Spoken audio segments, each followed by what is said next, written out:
Fidel Castro was looking for a way to defend his island nation from attack by the US. Ever since the failed Bay of Pigs invasion in 1961, Castro felt a second attack was coming, and he approved of Khrushchev's plan to place missiles on the island. In the summer of 1962, the Soviet Union worked quickly and secretly to build its missile installations in Cuba.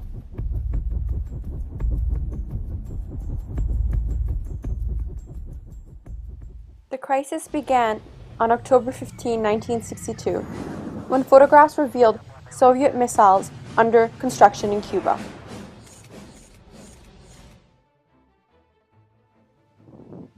President Kennedy was informed of the installation and immediately organized the XCOM, a group of his 12 trusted individuals who were briefed on the findings and chosen to work on the matter.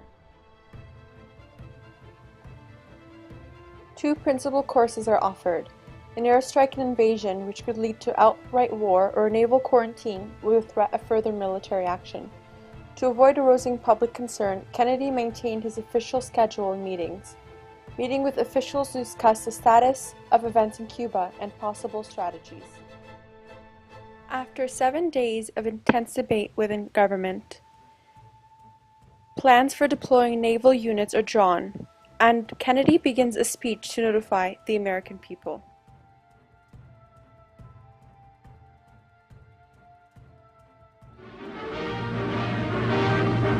Good evening, my fellow citizens. This government, as promised, has maintained the closest surveillance of the Soviet military buildup on the island of Cuba. Within the past week, unmistakable evidence has established the fact that a series of offensive missile sites is now in preparation on that imprisoned island. The purpose of these bases can be none other than to provide a nuclear strike capability against the Western Hemisphere. Only last Thursday, as evidence of this rapid offensive buildup was already in my hand, Soviet Foreign Minister Gromyko told me in my office that he was instructed to make it clear once again, as he said his government had already done, that Soviet assistance to Cuba, and I quote, pursued solely the purpose of contributing to the defense capabilities of Cuba, unquote. That, and I quote him, training by Soviet specialists of Cuban nationals in handling defensive armaments was by no means offensive. And that if it were otherwise, Mr. Gromyko went on, the Soviet government would never become involved in rendering such assistance, unquote. That statement also was false. Acting, therefore, in the defense of our own security and of the entire Western Hemisphere, and under the authority entrusted to me by the Constitution, as endorsed by the resolution of the Congress, I have directed that the following initial steps be taken immediately. To halt this offensive buildup, a strict quarantine on all offensive military equipment under shipment to Cuba is being initiated. All ships of any kind bound for Cuba, from whatever nation or port, will, if found to contain cargoes of offensive weapons, be turned back. It shall be the policy of this nation to regard any nuclear missile launched from Cuba against any nation in the Western Hemisphere as an attack by the Soviet Union on the United States, requiring a full retaliatory response. After the American states endorsed the quarantine, President Kennedy asked Khrushchev to halt any Russian ships heading towards Cuba.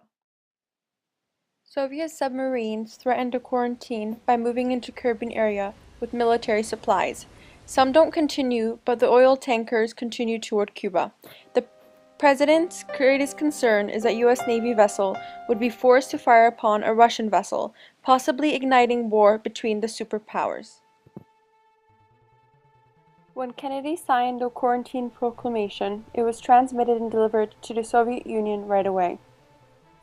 Knowing that some missiles in Cuba were now operational, President Kennedy personally drafts a letter to Premier Khrushchev, again urging him to change the course of action. Meanwhile, Soviet fighters turn and head back to Europe. On the 24th of October, a response from Khrushchev came to Kennedy via telegraph. In this letter, Khrushchev exclaimed that the Soviet government considers that the violation of the freedoms to use international waters and international airspace as an act of aggression which pushes mankind towards a nuclear missile war.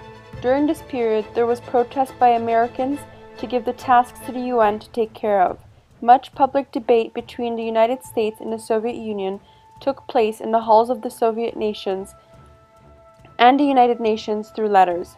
To make matters worse, photographic evidence through isolated construction of the missile sites and the creation of Soviet Il-28 bombers at Cuban airfields. In a private letter, Fidel Castro, leader of Cuba, urges Nikita Khrushchev to initiate a nuclear first strike against the United States in the event of an American invasion of Cuba. An ABC News reporter is approached by the Soviet embassy staff during this time with a proposal for a solution to the crisis, and a rambling letter from Khrushchev to Kennedy making a similar offer: the removal of missiles in exchange for lifting the quarantine and a pledge that the US will not invade Cuba. October 27 was one of the worst days of the crisis. A U-2 spy plane was shot down over Cuba, and XCOM received a second letter from Khrushchev demanding the removal of US missiles in Turkey in exchange for Soviet missiles in Cuba.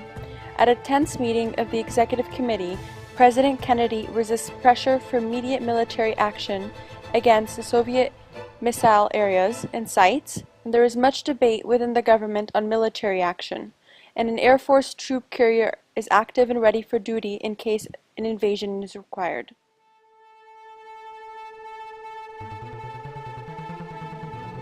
For 13 days in October 1962, the world waited on the brink of a nuclear war for a peaceful solution to the Cuban Missile Crisis. Tensions finally began to ease on October 28 when Khrushchev announced that he would dismantle the installations and return the missiles to the Soviet Union. The negotiations included the US would not invade Cuba and a secret agreement that the US would remove missiles sites in Turkey. This ended nearly 13 days of tensions between the US and the Soviet Union, and the closest the world had ever come to a nuclear confrontation. And on a global stage, the arms race continued.